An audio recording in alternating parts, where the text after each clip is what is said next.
Thank you, Kaveh.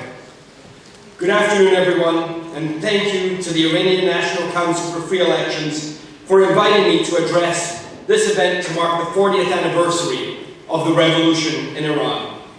As a member of Parliament and the chair of the House Foreign Affairs Committee, I understand that it is essential that we remember the suffering and human rights violations that the Iranian people have faced under 4 decades of the Ayatollah's regime. It is clear that this regime is a bad actor domestically and internationally. Every year we see a further decline in the human rights situation in Iran and the increasing export of this contempt for human rights across not just the Middle East, but all over the world. But we must always remember that it is the Iranian people who are the regime's primary victims. This is a regime that sees the widespread and arbitrary use of torture and capital punishment as a feature of its so-called justice system, even for minor crimes and for youth. The case of Saeed Malikpour is just one example of this cruel and arbitrary system. He was arrested over 10 years ago, held in the notorious Evin prison, and sentenced to death. We will never forget him or stop calling for his freedom. This is a regime that has institutionalized discrimination and persecution against women, religious minorities like the Baha'i, and marginalized groups like Iran's LGBTQ community. Every day, Iranians suffer under a regime that denies their inherent rights. Through corruption, mismanagement, and capriciousness, this regime holds the Iranian people back from achieving their great potential.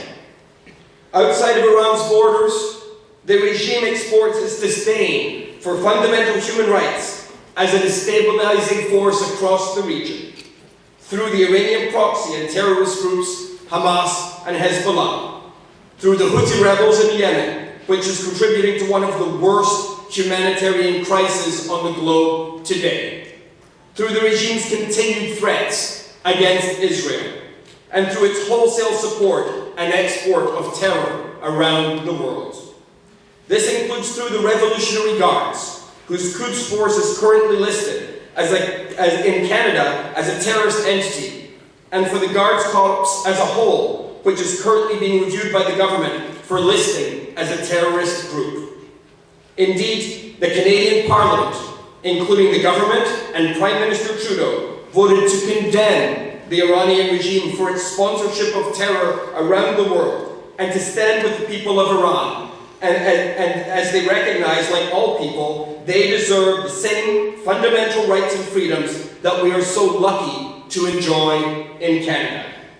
This was an important affirmation for the Canadian government's ongoing support for the Iranian people and actions over the past 3 years in holding the Iranian regime to account. I know that there are genuine concerns about re-engagement with Iran. I want to make it clear that the Government of Canada's only engagement with Iran, stated explicitly by our Foreign Minister, is towards the freeing of Mariam Mombayi, who is being held prisoner by the regime. That policy supports our long-standing efforts at holding the regime to account. Canada continues to uphold strict sanctions against Iran, to hold it to account for its atrocious human rights record and nuclear and ballistic missile programs, including against senior regime figures.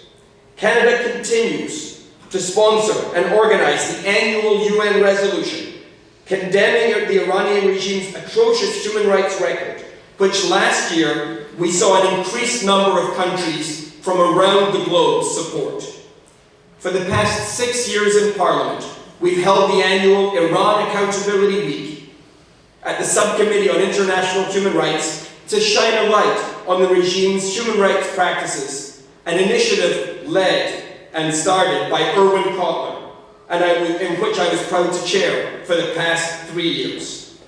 It is clear that the Iranian regime must be held to account to end the impunity of its gross repression of human rights. Canada's Magnitsky Act is one of the tools available that can be used to hold human rights abusers accountable by applying targeted sanctions against individuals responsible for gross human rights violations.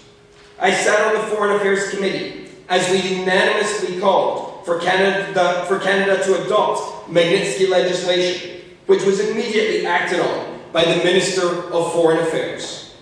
I recently joined with Erwin Kotler and members of the Raoul Wallenberg Parliamentary Caucus with members from all parties in Parliament to ask the government to review and consider the use of Magnitsky sanctions on Iranian officials directly responsible for gross human rights violations.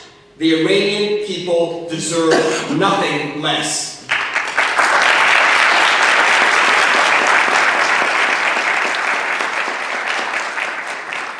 The Iranian people deserve the same rights that we have. They should be able to speak truth to power, worship how they please, dress how they please, and love who they please. And Iranians deserve to be able to elect the government that they want, free from interference from the Ayatollahs.